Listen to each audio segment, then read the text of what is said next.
السلام علیکم ورحمۃ اللہ وبرکاتہ۔ پہلا سوال ہے، کیا عید کے دن گلے ملنا سنت ہے یا نہیں؟ سہیل صاحب کرنا سے۔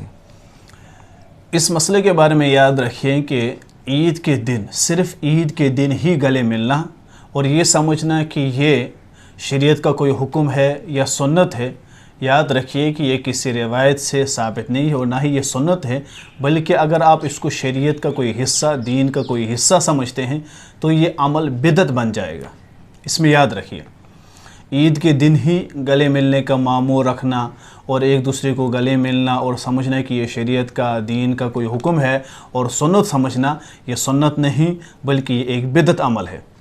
ہاں، البتہ اتنا تو ثابت ہے کہ جب آپ سے کوئی ملنے آئے، وہ کافی ٹائم کے بعد آپ سے ملے اور عید کے دن ہی مل جائے اچانک، تو اس سے آپ گلے ملے یا باقی دنوں میں گلے ملے تو وہ محبت میں آپ گلے ملے، اس کو سنت نہ سمجھے، دین کا کوئی حصہ نہ سمجھے، مل سکتے ہیں۔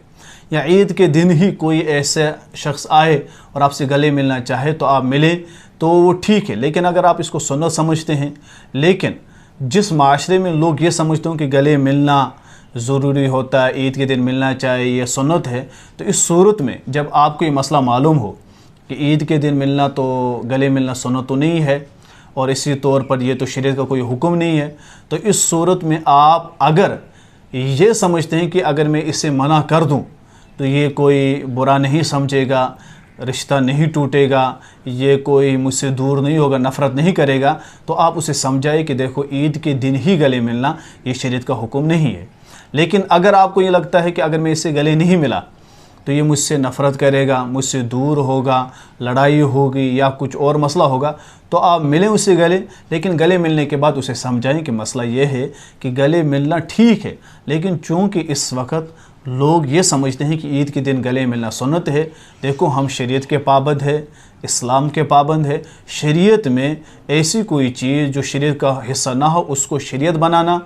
پھر اس کو سنت سمجھنا، یہ بدعت بن جاتی ہیں، اور بدعت ایک بہت بدترین عمل ہے، یہ بدعت ہمیں جہنم تک لے جائے گی، اس وجہ سے ہمیں پرہیز کرنا چاہیے، ہمیں اس کو شریعت کا حصہ نہیں بنانا چاہیے۔ تو